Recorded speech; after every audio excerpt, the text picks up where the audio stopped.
ಎಲ್ಲರಿಗೂ ನಮಸ್ಕಾರ. ಈ ವರ್ಷವನ್ನು ಅಂತಾರಾಷ್ಟ್ರೀಯ ಕ್ವಾಂಟಮ್ ವಿಜ್ಞಾನ ಮತ್ತು ತಂತ್ರಜ್ಞಾನ ವರ್ಷ, ಅಂದರೆ international year of quantum science and technology ಎಂದು ಘೋಷಿಸಲಾಗಿರುವುದರಿಂದ ಕ್ವಾಂಟಮ್ ವಿಜ್ಞಾನ ಮತ್ತು ತಂತ್ರಜ್ಞಾನ ತುಂಬ ಮಹತ್ವವನ್ನು ಪಡೆದುಕೊಂಡಿದೆ. ಹಾಗಾದರೆ ಕ್ವಾಂಟಮ್ ವಿಜ್ಞಾನ ಮತ್ತು ತಂತ್ರಜ್ಞಾನ ಎಂದರೇನು? ಈ ಒಂದು ಕ್ಷೇತ್ರಕ್ಕೆ ಅದ್ಭುತವಾದಂಥ ಕೊಡುಗೆ ಕೊಟ್ಟಂತಹ ಮಹಾನ್ ವಿಜ್ಞಾನಿಗಳು ಯಾರು? ಈ ವರ್ಷವನ್ನು ಕ್ವಾಂಟಮ್ ವಿಜ್ಞಾನ ಮತ್ತು ತಂತ್ರಜ್ಞಾನ ವರ್ಷ ಎಂದು ಆಚರಿಸಲಾಗಲು ಕಾರಣವೇನು? ನಮ್ಮ ನಿತ್ಯ ಜೀವನವನ್ನು ಕ್ವಾಂಟಮ್ ವಿಜ್ಞಾನ ಮತ್ತು ತಂತ್ರಜ್ಞಾನ ಹೇಗೆ ಪ್ರಭಾವಿಸಿದೆ?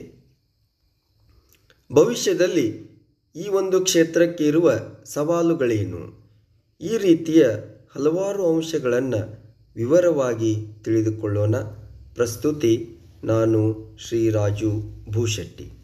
ಮೊಟ್ಟ ಮೊದಲನೇದಾಗಿ ವಿಶ್ವಸಂಸ್ಥೆಯ ಸಾಮಾನ್ಯ ಸಭೆಯು ಈ ವರ್ಷವನ್ನು ಅಂತಾರಾಷ್ಟ್ರೀಯ ಕ್ವಾಂಟಮ್ ವಿಜ್ಞಾನ ಮತ್ತು ತಂತ್ರಜ್ಞಾನ ವರ್ಷವೆಂದು ಘೋಷಿಸಿದೆ. ಇದರ ಮುಖ್ಯ ಉದ್ದೇಶವೆಂದರೆ ಕ್ವಾಂಟಮ್ ವಿಜ್ಞಾನ ಮತ್ತು ತಂತ್ರಜ್ಞಾನದಲ್ಲಿನ ಅವಕಾಶಗಳನ್ನು ಕುರಿತು ಜನರಲ್ಲಿ ಜಾಗೃತಿ ಮೂಡಿಸುವುದು, ಜಾಗತಿಕ ಸವಾಲುಗಳಿಗೆ ಕ್ವಾಂಟಮ್ ವಿಜ್ಞಾನ ಮತ್ತು ತಂತ್ರಜ್ಞಾನದ ಮೂಲಕ ಪರಿಹಾರ ಕಂಡುಕೊಳ್ಳಲು ಯುವಜನರನ್ನು ಈ ಕ್ಷೇತ್ರದಲ್ಲಿ ಹೆಚ್ಚು ಹೆಚ್ಚು ತೊಡಗಿಸಿಕೊಳ್ಳುವಂತೆ ಮಾರ್ಗದರ್ಶನ ಮಾಡುವುದು.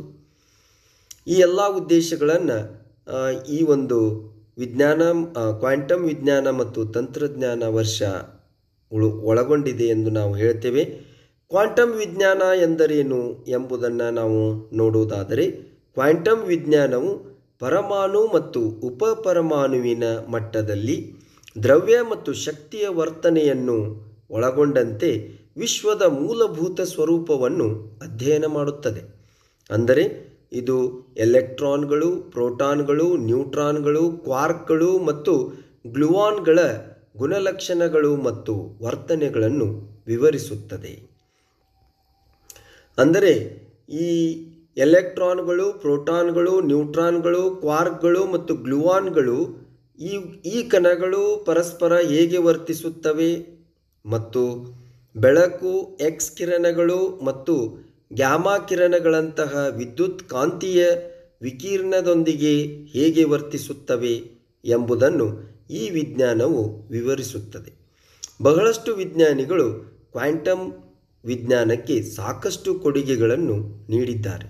ಅವರಲ್ಲಿ ಮುಖ್ಯವಾಗಿ ಹೆಸರಿಸುವುದಾದರೆ Max Planck, Albert Einstein, Niels Bohr, Louis de Broglie, Max Born, Paul Dirac, Werner Heisenberg, Wolfgang Pauli, Erwin Schrodinger, Richard Feynman. ಇಲ್ಲಿ ಆ ಎಲ್ಲ ವಿಜ್ಞಾನಿಗಳ ಭಾವಚಿತ್ರವನ್ನು ಕೂಡ ನಾವಿಲ್ಲಿ ಕಾಣಬಹುದಾಗಿದೆ. ಎಡದಿಂದ ಬಲಕ್ಕೆ ಸಾಗಿದಂತೆ ಇಲ್ಲಿ ನೋಡ್ಬೋದು. ಇವರು ಮ್ಯಾಕ್ಸ್ ಪ್ಲ್ಯಾಂಕ್, ಇವರು ಆಲ್ಬರ್ಟ್ ಐನ್ಸ್ಟೀನ್, ನೀಲ್ಸ್ ಬೋರ್, ನಂತರ Louis de Broglie, Max Born, Paul Dirac, Werner Heisenberg, Wolfgang Pauli, ಆಮೇಲೆ ಎರ್ವಿನ್ ಶ್ರೋಡಿಂಗರ್, ನಂತರ ಇವರೇ ರಿಚರ್ಡ್ ಫೀನ್ಮನ್. ಈ ರೀತಿ ಏನು ಅಂತಂದರೆ ಕ್ವಾಂಟಮ್ ಕ್ಷೇತ್ರಕ್ಕೆ ಮಹಾನ್ ಕೊಡುಗೆಯನ್ನು ಕೊಟ್ಟಂತಹ ಈ ವಿಜ್ಞಾನಿಗಳ ಭಾವಚಿತ್ರವನ್ನು ತಾವಿಲ್ಲಿ ಗಮನಿಸಬಹುದು. ಮುಂದೆ ಕ್ವಾಂಟಮ್ ವಿಜ್ಞಾನವನ್ನು ಹೇಗೆ ಅಧ್ಯಯನ ಮಾಡಲಾಗುತ್ತದೆ ಎಂಬುದನ್ನು ನಾವು ನೋಡುವುದಾದರೆ, ವಿಜ್ಞಾನಿಗಳು ಕ್ವಾಂಟಮ್ ವಿಜ್ಞಾನವನ್ನು ವಿವಿಧ ಕ್ಷೇತ್ರಗಳ ಮೂಲಕ ಅಧ್ಯಯನ ಮಾಡುತ್ತಾರೆ. ಅವುಗಳೆಂದರೆ ಕಣಭೌತಶಾಸ್ತ್ರ, ಸೈದ್ಧಾಂತಿಕ ಕ್ವಾಂಟಮ್ ಭೌತಶಾಸ್ತ್ರ, ಕಂಡೆನ್ಸ್ಡ್ ಮ್ಯಾಟರ್ ಭೌತಶಾಸ್ತ್ರ, ಕ್ವಾಂಟಮ್ ರಸಾಯನಶಾಸ್ತ್ರ, ಕಂಪ್ಯೂಟರ್ ವಿಜ್ಞಾನ, ಗಣಿತಶಾಸ್ತ್ರ ಮತ್ತು ಎಂಜಿನಿಯರಿಂಗ್. ಈ ಕ್ವಾಂಟಮ್ ವಿಜ್ಞಾನ ಮತ್ತು ತಂತ್ರಜ್ಞಾನದ ಕುರಿತು ಮಹತ್ವದ ಸಂಗತಿಗಳನ್ನು ಗಮನಿಸುವುದಾದರೆ, ಮುಖ್ಯವಾಗಿ ನಾವಿಲ್ಲಿ ಗಮನಿಸಬೇಕು ಆರೋಗ್ಯದಿಂದ ಶಕ್ತಿಯವರೆಗೆ, ಶಕ್ತಿಯಿಂದ ಪರಿಸರ ರಕ್ಷಣೆಯವರೆಗೆ ಕ್ವಾಂಟಮ್ ವಿಜ್ಞಾನದ ಸಾಕಷ್ಟು ಅನ್ವಯಗಳಿವೆ. ಶಕ್ತಿಯ ಮುಗ್ಗಟ್ಟು ಬಗ್ಗೆ ಒಮ್ಮೆ ಯೋಚಿಸಿದಾಗ ಫೋಟೋನಿಕ್ಸ್ ಎಂಬುದು ಅತ್ಯುತ್ತಮ ಗುಣಮಟ್ಟದ ಸಾಮರ್ಥ್ಯದಿಂದ ಕೂಡಿರುವ ಸೌರಕೋಶಗಳನ್ನು ಅಭಿವೃದ್ಧಿಪಡಿಸುವಲ್ಲಿ ಮುಂಚೂಣಿಯಲ್ಲಿದೆ. ಈ ಸೌರಕೋಶಗಳು ನಾವು ಸೂರ್ಯನಿಂದ ಶಕ್ತಿಯನ್ನು ಹೇಗೆ ಪಡೆಯುತ್ತೇವೆ ಎಂಬುದನ್ನು ಕ್ರಾಂತಿಗೊಳಿಸಬಹುದು.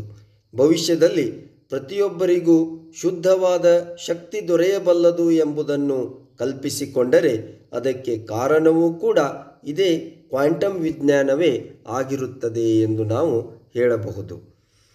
ಕ್ವಾಂಟಮ್ ಸಂವೇದಕಗಳನ್ನು ನಂಬಲಾಗದ ನಿಖರತೆಯೊಂದಿಗೆ ಅಭಿವೃದ್ಧಿಪಡಿಸಲಾಗಿದೆ. ಇದು ಹಿಂದೆಂದಿಗಿಂತಲೂ ಪರಿಸರವನ್ನು ಮೇಲ್ವಿಚಾರಣೆ ಮಾಡಲು ನಮಗೆ ಅನುವು ಮಾಡಿಕೊಡುತ್ತದೆ. ಮಾಲಿನ್ಯವನ್ನು ಪತ್ತೆ ಹಚ್ಚುವುದು, ಭೂಮಿಯ ಕಾಂತಕ್ಷೇತ್ರದಲ್ಲಿ ಸ್ವಲ್ಪ ಬದಲಾವಣೆಗಳನ್ನು ಕಂಡುಹಿಡಿಯಬಹುದು ಅಥವಾ ನೈಸರ್ಗಿಕ ವಿಪತ್ತುಗಳನ್ನು ಹೆಚ್ಚು ನಿಖರವಾಗಿ ಊಹಿಸಬಹುದು.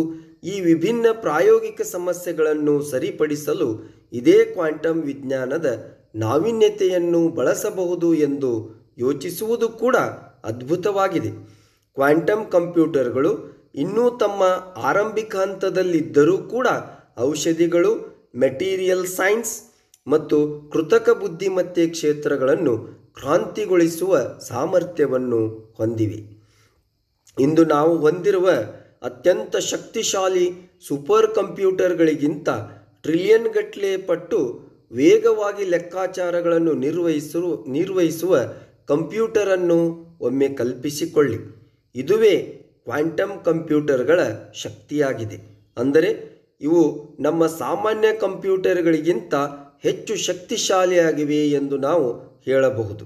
ಹಾಗಾದರೆ ಯಾವ ಅಂಶವು ಈ ಕ್ವಾಂಟಮ್ ಕಂಪ್ಯೂಟರ್ಗಳನ್ನು ಶಕ್ತಿಶಾಲಿಯಾಗುವಂತೆ ಮಾಡಿದೆ ಎಂಬುದನ್ನು ನೋಡಿದಾಗ ಕಂಪ್ಯೂಟರ್ ಕಾರ್ಯನಿರ್ವಹಿಸುವ ವೇಗವು ಮಾಹಿತಿಯನ್ನು ಹೇಗೆ ಸಂಗ್ರಹಿಸಲಾಗುತ್ತದೆ ಮತ್ತು ಸಂಸ್ಕರಿಸಲಾಗುತ್ತದೆ ಎಂಬುದನ್ನು ಅವಲಂಬಿಸಿರುತ್ತದೆ.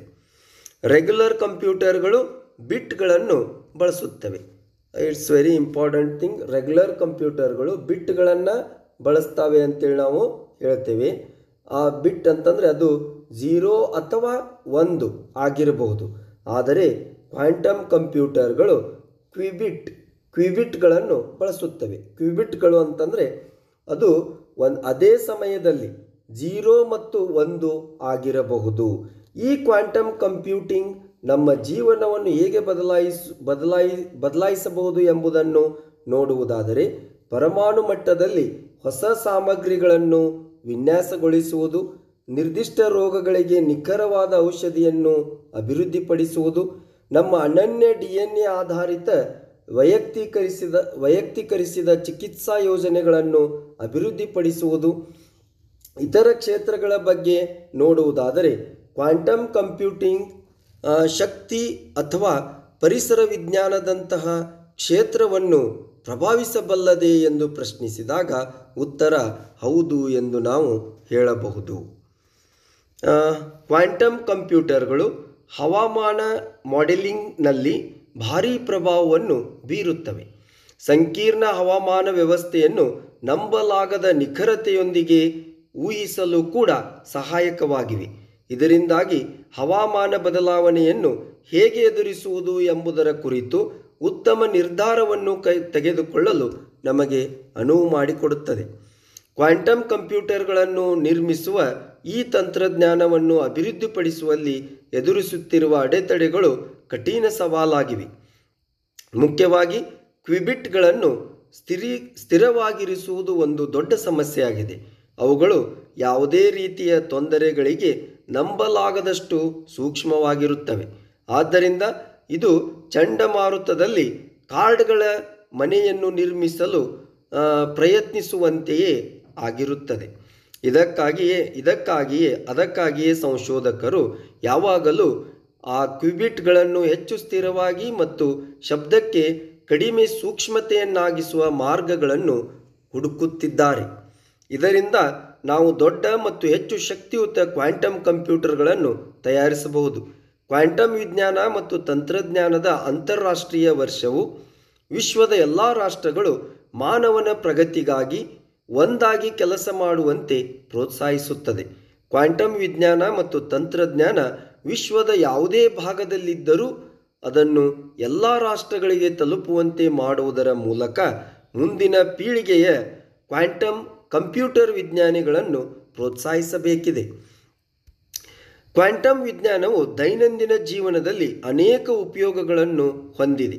ಅವುಗಳಲ್ಲಿ ಕೆಲವುಗಳನ್ನು ನಾವು ನೋಡುವುದಾದರೆ ವೈದ್ಯಕೀಯ ಚಿತ್ರಣ. ದೇಹದ ಒಳಭಾಗದ ವಿವರವಾದ ಚಿತ್ರಗಳನ್ನು ರಚಿಸಲು MRI ಯಂತ್ರಗಳಲ್ಲಿ ಕ್ವಾಂಟಮ್ ಮೆಕ್ಯಾನಿಕ್ಸ್ ಅನ್ನು ಬಳಸಲಾಗುತ್ತದೆ. ಹವಾಮಾನ ಮುನ್ಸೂಚನೆ. ಕ್ವಾಂಟಮ್ ಕಂಪ್ಯೂಟಿಂಗ್ ವಾಯು ಒತ್ತಡ ಮತ್ತು ತಾಪಮಾನದಂತಹ ಸಂಕೀರ್ಣ ಅಸ್ಥಿರಗಳನ್ನು ವಿಶ್ಲೇಷಿಸುವ ಮೂಲಕ ವಿವರವಾದ ಹವಾಮಾನ ಮಾದರಿಗಳನ್ನು ಒದಗಿಸಲು ಸಹಾಯ ಮಾಡುತ್ತದೆ. ಈ ಒಳನೋಟಗಳು ಹವಾಮಾನ ಬದಲಾವಣೆಯನ್ನು ತಗ್ಗಿಸಲು ಮತ್ತು ನೈಸರ್ಗಿಕ ವಿಕೋಪಗಳಿಗೆ ಪೂರ್ವ ತಯಾರಿ ಮಾಡಿಕೊಳ್ಳಲು ಸಹಾಯ ಮಾಡುತ್ತದೆ. ಕಂಪ್ಯೂಟರ್ಗಳು ಮತ್ತು ಸ್ಮಾರ್ಟ್ಫೋನ್ಗಳು. ಕ್ವಾಂಟಮ್ ರಸಾಯನಶಾಸ್ತ್ರವನ್ನು ಕಂಪ್ಯೂಟರ್ಗಳು ಮತ್ತು ಸ್ಮಾರ್ಟ್ಫೋನ್ಗಳಂತಹ ಸೆಮಿಕಂಡಕ್ಟರ್ ಆಧಾರಿತ ಎಲೆಕ್ಟ್ರಾನಿಕ್ ವಿನ್ಯಾಸದಲ್ಲಿ ಬಳಸಲಾಗುತ್ತದೆ. ಲೇಸರ್ಗಳನ್ನು ಅಭಿವೃದ್ಧಿಪಡಿಸಲು ಕ್ವಾಂಟಮ್ ಮೆಕ್ಯಾನಿಕ್ಸ್ ಅನ್ನು ಬಳಸಲಾಗುತ್ತದೆ. ಎಲೆಕ್ಟ್ರಾನ್ ಸೂಕ್ಷ್ಮದರ್ಶಕಗಳು. ಕ್ವಾಂಟಮ್ ಮೆಕ್ಯಾನಿಕ್ಸ್ ಅನ್ನು ಎಲೆಕ್ಟ್ರಾನ್ ಸೂಕ್ಷ್ಮದರ್ಶಕಗಳಲ್ಲಿ ಪರಮಾಣು ವ್ಯವಸ್ಥೆ ಮತ್ತು ವಸ್ತುಗಳ ಸ್ಫಟಿಕ ರಚನೆಯನ್ನು ಅರ್ಥ ಮಾಡಿಕೊಳ್ಳಲು ಬಳಸಲಾಗುತ್ತದೆ. ಪರಮಾಣು ಗಡಿಯಾರಗಳು. ಕ್ವಾಂಟಮ್ ಮೆಕ್ಯಾನಿಕ್ಸ್ ಅನ್ನು ಪರಮಾಣು ಗಡಿಯಾರಗಳಲ್ಲಿ ಬಳಸಲಾಗುತ್ತದೆ. ಇದನ್ನು GPS ಬಳಸುತ್ತಾರೆ. ದೀಪಗಳು.